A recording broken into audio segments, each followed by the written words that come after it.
Hello, welcome back to my channel. Today we'll be talking about The Pale Horseman, Book 2 of The Last Kingdom by Bernard Cornwell.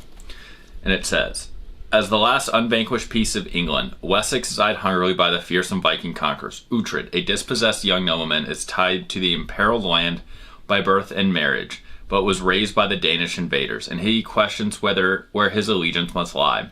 But blood is his destiny, and when the overwhelming Viking horde attacks out of a wintry darkness, Uhtred must put aside all hatred and distrust, and stand beside his embattled country's staunch defender, the fugitive King Alfred.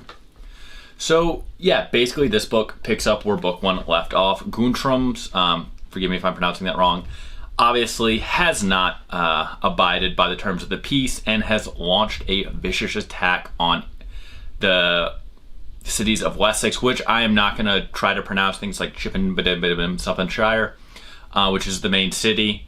If you caught that, you caught that. If not, I'm sorry. But basically, because no one's paying attention, Alfred's forces are quickly scattered and most of his towns and cities are overrun, and Alfred himself is now a fugitive.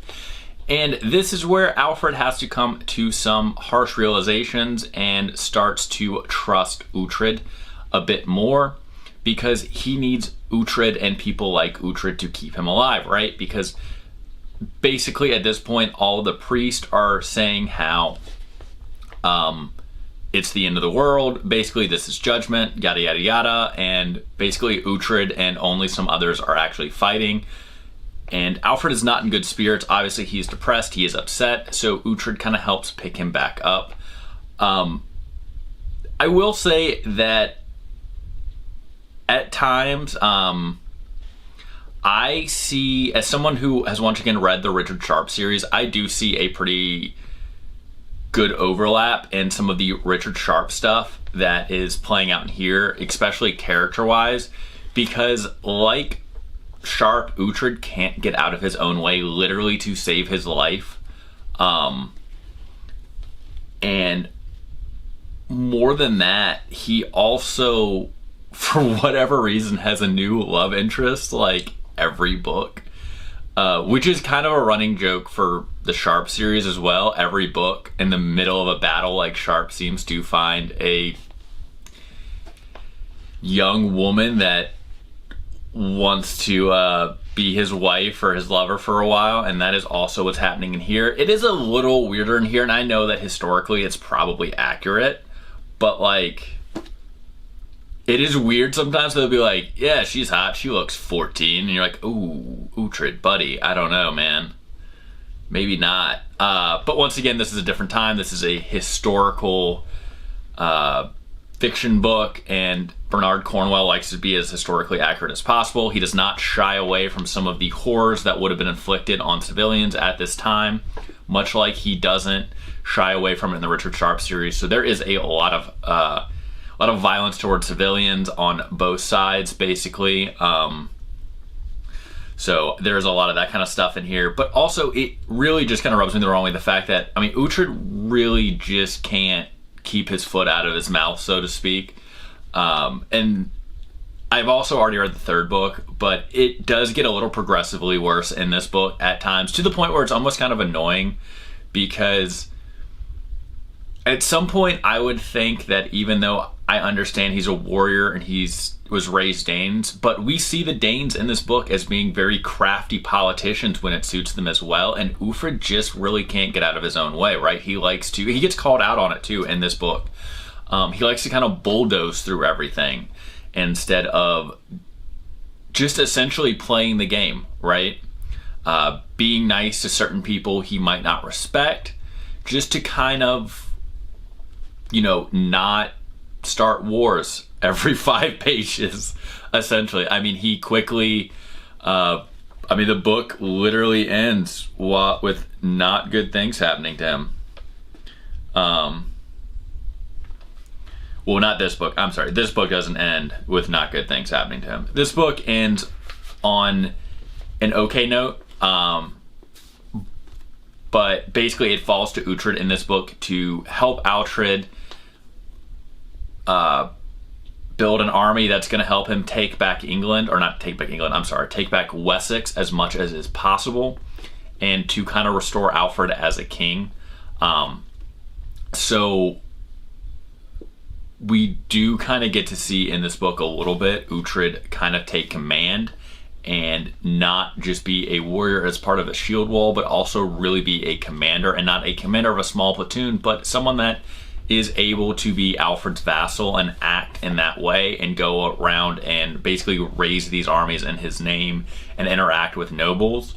And I think that's what's so aggravating, because he can actually be political at times. In this book, he is political. He is not his usual abrasiveness with some of the people that he needs to help raise his armies. And on top of that, he also befriends a priest in this book, which if you read the first book, you know his thoughts about priests. But my thing is, it's just one of those things. It's like, how hard is it just to be nice to the priest? Even if you don't like them, it's very clear that the Saxon world you are trying to exist in between Wessex and Northumbria, every king has a priest whispering in his ear. If you could just get a couple of them to not hate you, Uhtred's life would be immensely easier. Because a lot of the hardships he suffers isn't because he isn't physically capable. Because, once again, this is pointed out to him multiple times by lots of characters. It's the fact that, you know, he doesn't know how to play nice. I mean, even Iseult, who is, I'm probably pronouncing her name wrong, but she is kind of seen as this shadow sorceress, or shadow queen they call her, but she's kind of seen as a witch-like character. We see her in this book, except Christianity, and everything kind of like everyone's treatment of her like flip-flops, right? Everyone's super nice to her. And I mean, that is what it is. I get having strong convictions and stuff like that, but it definitely seems to me that if the alternative is between being basically ostracized, having your land grabbed, and possibly being executed somewhere down the line for not switching, or at least like proclaiming yourself, like literally all he would have to do is stop wearing Thor's necklace and stop like trying to beat up priests, and people would be like, yeah, you know, Uhtred, he's all right.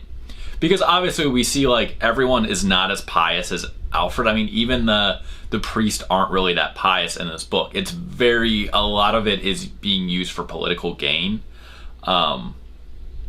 And you know, and that is what it is. And like, if he just a little bit, but yeah, he won't, sadly, and he won't in this book. I don't want to spoil too much about what happens in this book.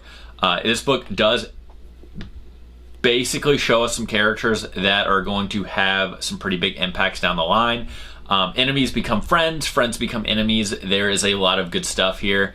I read through this book pretty quickly. It definitely felt like this book is just a stepping stone of, you know, where things are kind of going. I think a lot of what this book set up was getting Uhtred closer to Alfred, because even though he may have treated the king pretty roughly in this book, it is clear that in the beginning he saved Alfred's life, and Alfred does not seem like a man who's going to forget that. So somewhere down the line, Alfred's either going to be a really good friend or a very powerful enemy. But either way, I'm still very much enjoying this book. I mean, not this book, but this series. It is really fun. I like the Last Kingdom series. And someone else in my comments on the last video kind of pointed out that Bernard Cornwell writes the same book all the time. And, you know, that is kind of fair. Like I said, I am finding a lot of overlap between the Richard Sharp books and this book. Richard Sharp series and this series character-wise. But, I mean, to be fair, there's a lot of authors I like that, you know, every story, I think, especially if you have longer stories, tend to be a bit formulaic after a while. And if the formula works, don't knock it. I mean, obviously there are some aspects to that I don't like, but overall, I'm really enjoying this series right now, and that's kind of all that matters. So yeah, The Pale Horseman was a fun book. If you read the last book and you liked it, I would say go ahead and definitely read the second book. I'm going to finish the series and then start watching the Netflix series again. Maybe even I'll do a comparison video or something. I'm not 100% sure on that yet. But yeah, I like the Pale Horseman a lot. I'm liking The Last Kingdom a lot. I'm still very much enjoying Bernard Cornwell's books. I think maybe after I read this series, I'll jump to he has another series, I think it's like the Warlord series, or it's another medieval setting, and maybe I will pick apart some of his tropes or something, because it definitely seems like other people are noticing them as well. But as always, if you enjoyed this video, please like and subscribe, and I will see you guys next time.